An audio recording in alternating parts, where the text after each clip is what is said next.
अगर हम राधा जी की बात करें और कृष्ण का जिक्र ना हो, ये तो संभव ही नहीं है, क्योंकि राधा और कृष्ण हमेशा से एक दूसरे के पूरक रहे हैं और एक ऐसे आत्मिक प्रेम की मिसाल है जो भौतिक सुखों से बहुत परे है। यूँ तो राधा कृष्ण का प्रेम अनादिकाल से चला आ रहा है, पर द्वापर युग में जब भगवान नारायण ने कृष्ण रूपी अवतार लिया तो संसार को प्रेम का सही अर्थ समझाने के लिए कृष्ण की ही अंश राधा ने यमुना के निकट रावल ग्राम में वृषभान और कीर्ति के यहाँ राधा रूप में जन्म लिया और जन्म के साथ ही राधा और कृष्ण की प्रेम कहानी शुरू हो जाती है। मगर दोस्तों, ऐसी क्या घटनाएं और स्थिति बन जाती है कि राधा को कृष्ण के विरह का सामना करना पड़ता है और कृष्ण क्यों अपनी प्रिय बांसुरी को तोड़ देते हैं? इन सब सवालों के जवाब हम इस वीडियो में जानेंगे।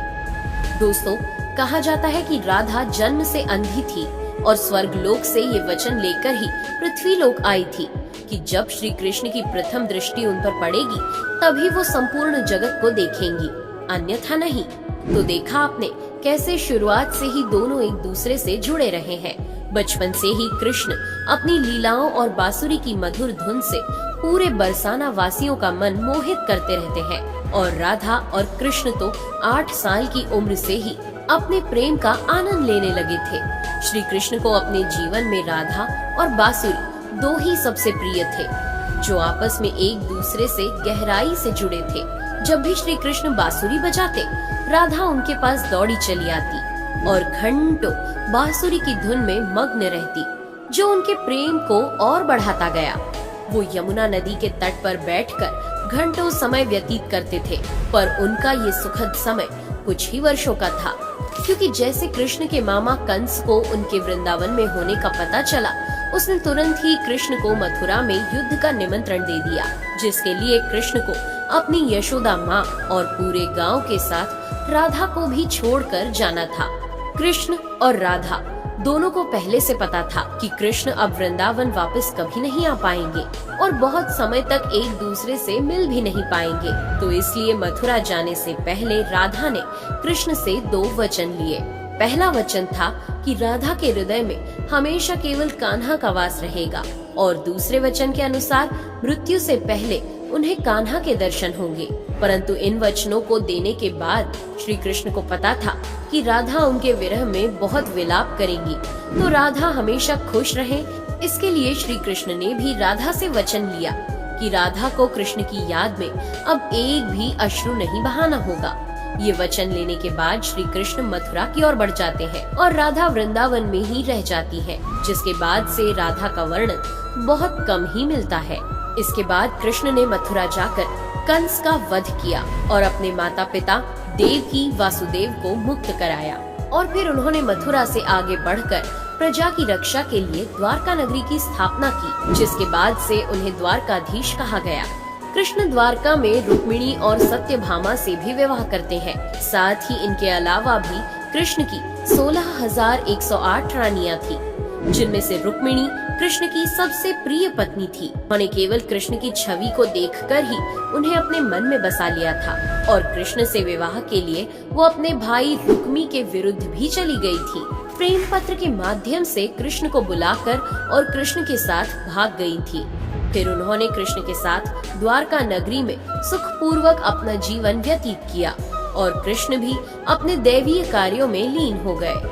दोस्तों, आजकल तो हम भौतिक विवाह को ही सच्चे प्रेम का माध्यम मानते हैं, पर राधा और कृष्ण तो एक ऐसी मिसाल है जिन्होंने तो कभी विवाह ही नहीं किया, केवल अपने मन और हृदय से एक दूसरे को प्रेम किया और उसी सच्चे प्रेम से एक दूसरे से हमेशा बंधे रहे। दोस्तों, राधा और कृष्ण के प्रेम की बहुत सी अलग अलग कथाएं हैं और उनमें से एक प्रचलित कहानी ये है कि श्री कृष्ण कभी कभी सोते ही राधे श्री राधे बोल पड़ते थे, जो श्री कृष्ण की रानियों को अच्छा नहीं लगता था। तो एक बार रुक्मिणी ने श्री कृष्ण से कहा कि हे प्रभु, प्रेम तो हम सब भी आपसे करते हैं, पर ऐसा राधा जी में क्या है जो आप सोते हुए भी उन्हें याद करते हैं? तो कृष्ण बोले, तुम एक बार राधा से मिलाओ, फिर तुम्हें खुद ही पता चल जाएगा और उनके लिए कुछ लेते हुए भी जाना। जिसके बाद रुक्मिणी राधा जी के लिए बहुत गर्म दूध ले जाती है और राधा के महल के द्वार पर पहुंचती है, जहां वो तेज और ओजवान स्त्री को खड़ा देखती है तो उनसे पूछती है कि क्या आप ही राधा हो? तो वो कहती है, नहीं, मैं राधा नहीं, उनकी सेविका हूँ। राधा रानी तो 7 द्वार के अंदर मिलेंगी। तो रुक्मिणी जी 1-2 करके ऐसे सभी द्वारों को पार करती जाती है। दोस्तों, जब वो राधा रानी के कक्ष में पहुंचती है तो उन्हें पता चलता है कि राधा कई रातों से कृष्ण नाम जपते हुए जागती रही है और अभी ही उन्हें निद्रा आई है। रुक्मिणी राधा की सखियों से कृष्ण द्वारा मिलने के लिए कहने के बारे में बताती है तो उतने में ही राधा उठ जाती है और कहती है कि कृष्ण ने आज मुझसे मिलने के लिए किसी को भेजा है। रुक्मिणी आश्चर्यचकित हो जाती है। केवल कृष्ण जी का नाम लेने से राधा जागृत हो गई और उन्हीं के बारे में पूछने लगी।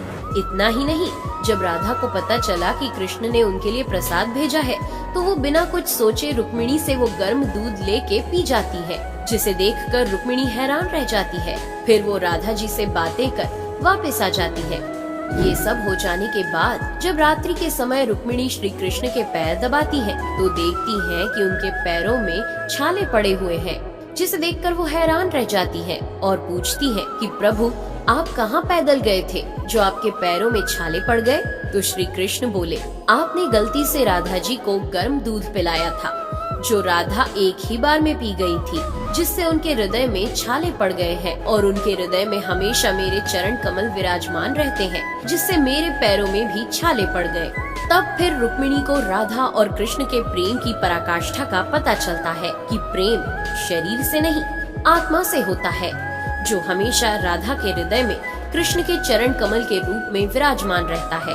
एक कथा में आता है कि ब्रह्मा जी ने पृथ्वी लोक आकर वृंदावन में पहले राधा और कृष्ण का विवाह करवाया था, पर इसके बारे में ज्यादा जानकारी नहीं है। राधा भी वृंदावन में कृष्ण की भक्ति के साथ अपना जीवन व्यतीत करने लगती है और कहा जाता है कि यादव पुत्र अभिमन्यु या आयन से उनका विवाह भी हो जाता है, पर अभिमन्यु को महर्षि दधीची का श्राप था कि अगर वो राधा को छुएगा तो भस्म हो जाएगा। इस प्रकार राधा विवाह के पश्चात भी कृष्ण के प्रेम से स्वतंत्रता पूर्वक जुड़ी रहती है। बहुत वर्षों बाद जब राधा अपना वैवाहिक जीवन बहुत अच्छे से निभा लेती है, वो समस्त जिम्मेदारियों से मुक्त हो जाती है, तो फिर वो कृष्ण के पास द्वारका आती है। द्वारका पहुंचने के पश्चात राधा और कृष्ण आपस में मौन रहते हुए मन की अभिव्यक्तियों से घंटों एक दूसरे से बातें करते रहे। कृष्ण के अलावा द्वारका में राधा को कोई पहचान भी नहीं पाया। फिर राधा कृष्ण के महल में निवास करने लगी और कृष्ण ने भी उन्हें महल में देविका के रूप में नियुक्त किया, जिससे राधा महल में काम करने के साथ साथ समय मिलने पर कृष्ण की भक्ति और उनसे प्रेम पूर्वक बातें कर सकती थी। परंतु कृष्ण तो अब अपने राजपाट व अन्य कार्यों में व्यस्त रहते थे। दूसरी ओर राधा अपने पुराने कृष्ण को ही याद करती थी, तो कृष्ण का पुराने दिनों जैसा साथ ना पाकर राधा का मन और अधिक व्याकुल रहने लगा और उन्हें डर सताने लगा कि कृष्ण की जो मनोहर छवि उनके हृदय में है वो कहीं धूमिल ना हो जाए। इसी डर से राधा ने चुपचाप तरीके से राजभवन और द्वारका नगरी भी छोड़ दी।